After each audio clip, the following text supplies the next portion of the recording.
Hey, my name is Dr. Clarity, and I'm a psychologist and a life coach for teenagers and a parenting coach. And today I'm going to talk about bulimia. Now, if your teen has bulimia, I'm sure you've lost sleep over it. I'm sure you've tossed and turned. I'm sure you've learned a lot about the dangers with their teeth or choking, and I'm sure you're pretty devastated. I've been actually working with bulimics for over 25 years. I first started at an eating disorder unit where we actually had 250 people who had bulimia come through our eating disorder unit. So I'm going to go over about 5 of the items that really help the person with bulimia to overcome their disease. The first one is unconditional love. You'll notice a real performance orientation in a lot of the individuals who have bulimia. A lot of them are overachievers. They make a lot of money when they're older. They are more attractive than their peers. They have good hearts. They're very sincere and motivated. Sadly, though, they don't know that it's okay to get a B. They don't know that they'll be loved if they're not perfect. So one of the things you really want to work on with your teen is really learning how to unconditionally love them and express unconditional love. And one way you can do that is just say, even if you don't get A's, I love you, and even if you didn't get cured of bulimia, I love you and accept you. And I'm so grateful to have you, and even if you were a bad girl, I'd still love you. And you want to learn how to really express unconditional love. And the next thing I want to go over is identifying needs. A lot of times there's generations of dysfunction before we get to the bulimia. Maybe your parents were alcoholics, and maybe you never really could tune into what your needs were when you were a teen. And now, the next generation, your teen never knows when they need to rest, when they need some recreation, when they need some connection with others. So this is why you want to learn to figure out what you need and help your teen to figure out what they need. That way they can get their needs met. Because I think what happens is this subconscious thing happens when someone has a need that's not getting met, and they go deal with it with an addiction instead of what the need really is. They might go binge or purge. The third item I want to go over in the recovery of a bulimia person is learning how to problem solve. A lot of times they may have a need and really not know how to meet it, and so they have to learn how to problem solve. Let's say their need is that their older sister is getting tons of attention in the world because their older sister is a star. Maybe their older sister has model good looks, like a model, or is like a big sports star, or all the boys just think she's the greatest. And your poor younger daughter is feeling like Cinderella. So, maybe you can sit down a few times with your daughter with bulimia and just problem solve how to get some needs met to feel significant, for example.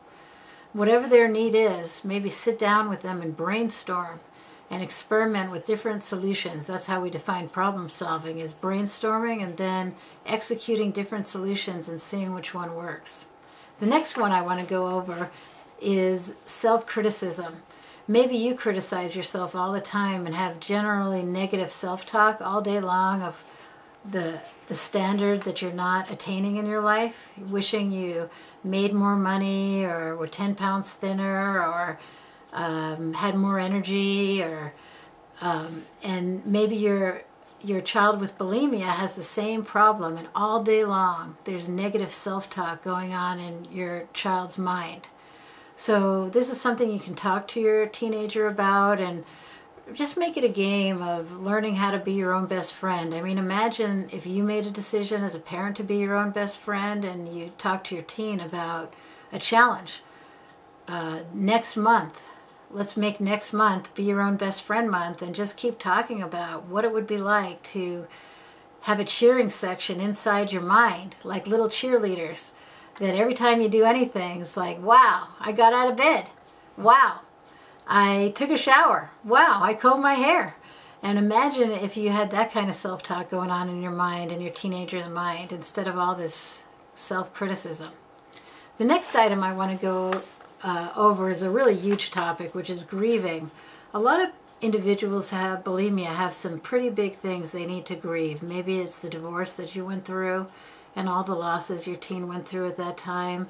Maybe that meant you went down financially and they're embarrassed at the new level and there's a lot more challenges at the lower financial level. Maybe their older brother is the star at school and they feel insignificant. Whatever it is, what I picture is your teen grieving that, going through all the stages of grief, which of course are denial, anger, bargaining, depression, and acceptance, but emphasizing acceptance, where you make a decision, I'm just accepting that loss as part of my life, I'm trusting God, and I'm moving on.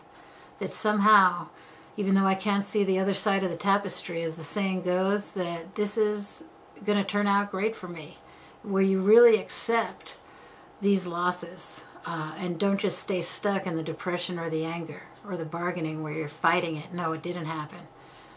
Okay, and the last one I want to go over today is strength. You know, as you know, humans are mental beings, spiritual beings, we're emotional beings and spiritual beings, and in every area getting stronger and stronger. You as a parent can get stronger in those areas, you know, work on your health, work on your spirituality, and see your teenager start working on those areas too, because when you're really strong, then it's much easier to kick an addiction out the window, because that's really what bulimia is. It's an addiction to binging and purging. There's an old saying in the 12-step programs that people do their addictions, they do their addictive behavior when they're hungry, angry, lonely, and tired. HALT. Meaning when they have these huge needs, then they just go to their addiction instead of getting their need met in a normal way, such as you're hungry, you have a healthy meal. You're angry, you go make a request to the person you're mad at. You're lonely, you go get more connection. You're tired, you get some rest. No, instead go into an addiction. So my concept here is you getting stronger in those areas, your teenager getting stronger in those areas, you supporting them to get stronger in those areas. Maybe they can find a new synagogue, find a new place of worship. And then what happens is then they have the strength to start working on letting go and going through the suffering and the pain of not coping with this destructive coping mechanism called bulimia. Thank you. My website, teenpowertalk.com. That's teenpowertalk.com. My phone number, 949-454-0996. That's 949-454-0996. Thank you.